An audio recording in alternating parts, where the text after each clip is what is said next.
Hi everyone, Chilled Unskilled here. I thought I'd make a very quick update video for my Void Knight Smite Sentinel build in last Epoch. I've made a couple of changes. The biggest is that I switched over to multi-strike. I actually did that earlier today. So far so good. Definitely has higher damage output to especially single target than what my previous iteration of the build did. And I think it's just because of the number of smites that you proc. It's approximately 4x versus self-cast. So it's a big damage buff. But I have made a couple of gear changes. So starting with Amulet, I've managed to get an Omni. I managed to get this with 1 LP. So the +1 skills are nice. The all res is great. I mean, there's a ton of res here.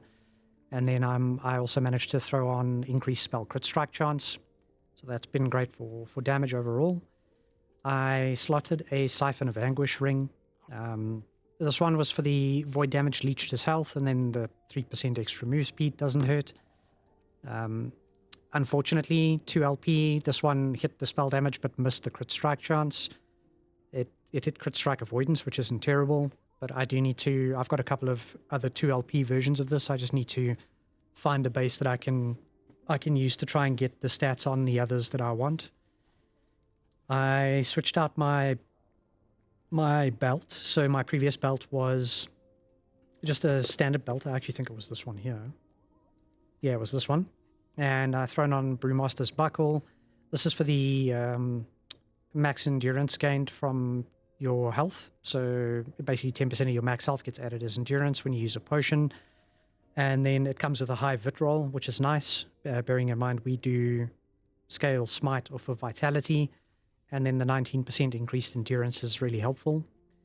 Gloves have not changed. My boots, I managed to get a pair of the Inevitable. These did not roll well. The move speed on this could go up to 36%, and I only got a 29% roll. It's the only pair I found after trying to farm this for probably an hour and a half, 2 hours. So I just settled for the 1 LP version I got and threw on move speed. And I also swapped out my relic. So this is Anchor of the Oblivion. It has increased void damage, which is nice, but the big thing here is the 40% endurance and the flat endurance threshold. So what that has let me do at this point is I've got my endurance threshold up to about a third of my total health pool. And it means that if I hit below that, about 60% DR applies to all damage taken below 1,067 health. So that's been nice for survivability, although I do find that it's still relatively easy to die, and I'll touch on why now. The weapon I'm running here offhand is the Katana. So I've used this mostly just because it has crit strike multi on it and a very fast attack rate. So this helps with getting off more multi-strikes. This has crit strike multiplier on it and the chance to shred armor on hit, which is great. But the other two I'm not all that interested in. My ideal would have been to have had something with an increase to attack speed, just so that I could proc more smites essentially per second. But I am farming this at the moment actively, that along with trying to find a better helmet and better base for body armor. So base-wise, actually for those things, what you ideally are looking for the armor is something like this or this. So this Apocalypse plate is a much higher flat armor roll on it. It also comes with stun avoidance. And then something like this is also, I guess, okay. This is 700 armor. So this is a massive, massive armor increase. And it also means, I think the rolls can vary, but something up to 17% of your armor mitigation also applies to damage over time, which is kind of helpful. So I am looking for replacements for my armor for those, and then helm-wise, I'm looking for this as a base. So, I mean, this just gives you a flat 75% reduced damage from crits. So, yeah, it's like 2/3 or 3/4 of what you need. So this is great. I just need to find something with a solid vitality roll, and then ideally something like increased void damage and increased health. That would be great. So I'm farming for those at the moment. How I'm farming for them, actually, is just through Weaver. So I think most people are doing something similar to this, where you're just picking up all of these stats, these open slots where you can target farm. My main focus at the moment is these bottom two. So this one just says that when you receive Echo rewards, you have a chance of getting whatever the base type item is here. And then this one is that, I'm using this essentially for trying to get the unclaimed trove woven echoes to spawn naturally in my monolith, right, in my timeline. So I've slotted in both sockets, I've slotted the unclaimed trove to try and get these to spawn naturally. And part of the reason for that is that when you open a lost cache in an echo, you have a good chance of getting a pile of these items dropping. And so this is essentially just one map full of lost caches. I don't know how many there are on average, but there's a ton. There's probably in excess of 8, maybe 10 even, that you would find in a single map. So it's really, really nice to get these rolling naturally in your timeline. You also don't have to spend any of your memory to go and buy the maps, to go and slot them yourself. So it just makes life a lot easier. So that's really what I'm doing at the moment for actively farming this. Weapons-wise, what I'm doing to farm that is actually focusing on champions mostly. So I've slotted this in the one that says if you kill a champion, they sometimes drop a pile of the same item. But the big thing here is that the item that drops can have a sealed affix that matches one of the affixes on the item that you've put in this imprint. So, like for example, here I have Crit Strike Multi or Chance to Shred Armor on hit. If I find a good base katana where the Crit Strike Multi is sealed, that's great, right? I mean, that's an ideal situation. So that's what I'm doing to try and farm better swords. And then this is just, I'm just using rings at the moment because I am still looking for replacement rings. So yeah, that's currently what I'm doing to farm. Skill-wise, not much has changed here. I took out the point in meditation and the +1 I got from the amulet. I've slotted both of those into iron symbols just for endurance threshold per symbol. This hasn't changed at all, actually. I'm probably going to actually respec a point out of this. I'll do that now. Respec a point out of that, and when I get that back, I'll slot it into Void Adept for the global more void damage. For multi-strike, my first point of call was to run up the left side of the tree here. So this lets you trigger Smite. So basically, whenever you use multi-strike, you have a chance of spawning an additional sword that also hits the enemy. And I think you can get that up to 4. And what this does is it says that any additional sword you would have spawned is replaced with Smite instead. So basically, as you spawn swords, you instead cast Smite, really. So this is where all of my damage is coming from now. This here is for the additional swords. I've also moved up to the top here for max stacks. So if I'm not mistaken, when it says max stack of armament, it actually just means an additional sword. And then this one again is just an additional sword. I also moved down here. So this node is actually... I was surprised at how necessary it feels. So how it works, I think, normally, is if you use multi-strike on an enemy, you can only hit, or an enemy can only be hit once by a sword at a time. And then it just stops hitting them altogether. What this does is it lets them get hit multiple times, but it costs you mana to do it. So this is basically for single target, really. Otherwise, you'd stand there for forever trying to kill the thing with your multi-strike smite procs. With this, you basically proc so many, it looks almost like a laser kind of thing coming down from the heavens. It's kind of nutty. And then the other big ones are attack speed. So I haven't maxed this out yet. If I get the Nihilus amulet, which is I think comes from Aberoth, that has +2 to all skills.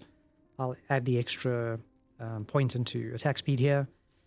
I also picked up the target area and damage area. So I found that this helped a lot with clear. Basically, you can hit enemies from further away. It also means that because you can hit from further away, your swords have a better chance of hitting more enemies at a time. So this helps a lot with clear. Single target doesn't really matter because generally you're lunging strike into them and just hold right click basically to proc as many smites as possible. I don't think anything else has changed actually. I think the only thing that I'm noticing now that I've made this transition, which is I was not expecting, is that the health cost is noticeable now because I'm proccing so many smites. So I took a point out of conviction and I put it into atonement just to reduce the cost even more, but it still doesn't feel great. So I think, and I'm still farming for this, by the way. I've had terrible luck trying to find anything with plus levels to smite. So as soon as I get something with like +3 levels to smite, all of those points will go into atonement and I'll max that out so that it takes away all of the cost for smite being procced, and that'll help with all of those issues. This hasn't changed at all, my anomaly, so this stays as is. The only thing I did with the extra point is I slotted it into increased crit strike chance here. Passive tree-wise, I made quite a few changes. So I took quite a few points out of Void Knight. I think previously I had this spect, and I had this and this spect, so I've removed those entirely. I've also cut back, I think I was at 72 or so points before. I'm down to 65 now. So it's a bit of a cleaner tree. What I've done basically is I've done some points into Sentinel because I wanted to get to Blade Master for the sword attack and cast speed. So that's like, 30% increased attack speed is really nice for the damage. And then I also needed Gladiator, so this was so I could equip the sword in my offhand, basically. So I spent a few extra points here. I put them basically into res, because why not? And then I added 2 points here, just so that I could get enough to pick this up. The 2 points here aren't wasted though. It's a bit of health and some increased cooldown recovery speed for movement skills, which I am using, by the way. So you'll see basically I don't have Smite on my skill bar anymore, but I am using an unupgraded version of Lunge, just to help with moving around the map a bit better. And then obviously multi-strike now is the main source of damage for me. So I'll jump into a mono quickly, just to give everyone an idea of how this build works or performs. I have noticed a pretty substantial bump in single target damage, although the playstyle still feels a little strange to me right now. There's nothing to complain about damage-wise so far. I mean, you'll see if I can get something juicy and alone, just how quickly stuff melts when they're the only target that you're actually hitting.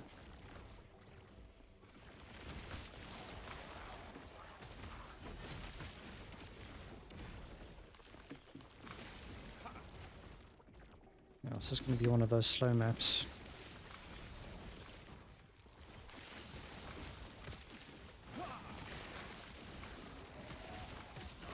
But you can see my health yo-yo is like crazy at the moment. Actually, put that in quick. Yeah, the health yo-yoing it makes me not that comfortable. I mean, I have a ton of leech because I've got it in the passive tree. I've got it on my ring. It's kind of all over the place at the moment. So the build definitely has sustain. I just need to get rid of the sacrifice health cost for the smite, and I think I'll feel a lot more comfortable trying to get the damage, the corruption levels on this higher.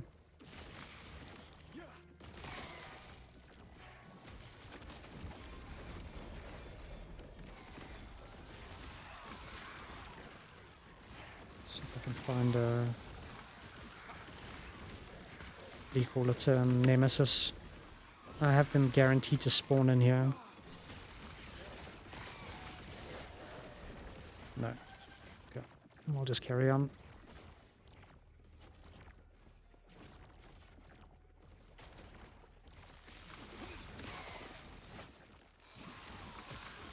There's my Nemesis. And Twin Champions. This is going to be tricky.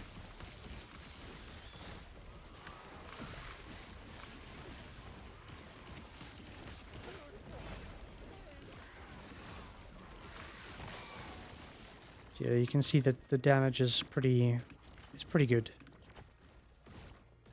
Actually, is this Nemesis upgraded at all? Yeah, he is.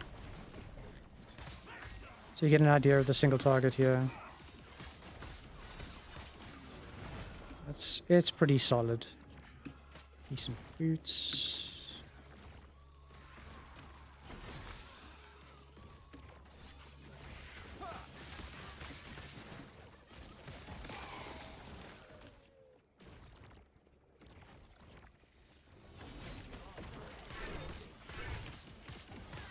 Yeah. It's really fun on single target. Definitely a big step up from what I was running before in terms of damage. Surprisingly, my smites actually hit for less damage than they were on the previous build. I think it's just because I proc them so frequently now that basically it just feels a ton better. Stuff just, it gets wrecked, basically. The clear still feels a little odd, if I'm dead honest. Not sure if that's improved or not, but...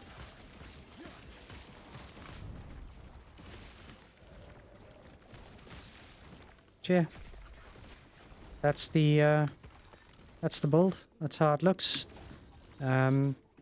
Maybe just one thing I will quickly share before I check out is how I'm kind of going about farming the Echo, right? So well, I mean, generally what I do, and I've only just restarted this timeline now, is the first thing I did is I got this up to 8 gazes of Oribus, and I think it's at 8. I'm not sure if it's lower maybe, but at 8 anyway, you get this pity fight that spawns on the first map you clear.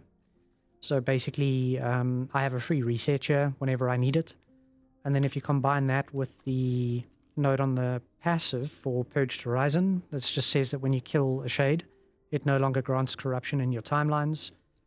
I don't know if this is intended or not, but basically that means one, you never clear your stability, and 2, it resets the timeline without increasing the difficulty. And what I've been doing is basically picking, so of all the directions that spawn, I'll run like 3 or 4 monos down, and I'll have a look for a natural spawn of one of those woven echoes that I've got in my weaver tree. So one of these guys, unclaimed troves.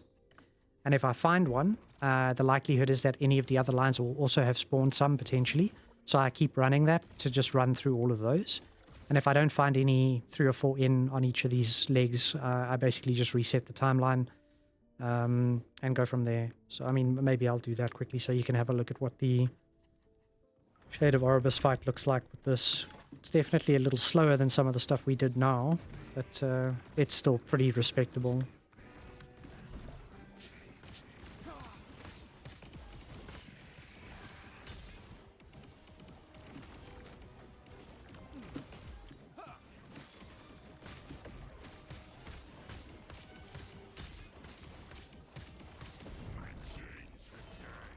Yep, and that's that. Fight done.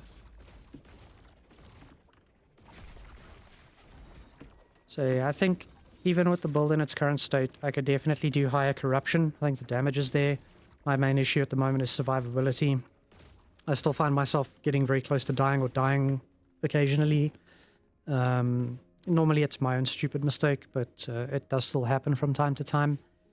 A big chunk of that is the drain on my health from Smite being procced so often. So as soon as I get that sorted out and a bit more life, I think I'll be raising the corruption again and farming in higher tiers. But that's it for the update. Hopefully this is helpful. I'm not entirely aware if anyone else is doing something like this or not, but I can't remember who. I think somebody was talking about Smite multi-strike proccing before in one of the previous patches. That's kind of where the idea came from for me. So I actually can't remember who it was. If I remember, I'll link something in the comments to their channel. It might have been Dreadful or Perry the Pig or someone like that, but I'll try and figure out who it was. But yeah, that's it for now. Enjoy Last Epoch's current season, and may RNG smile on you. Cheers, everyone.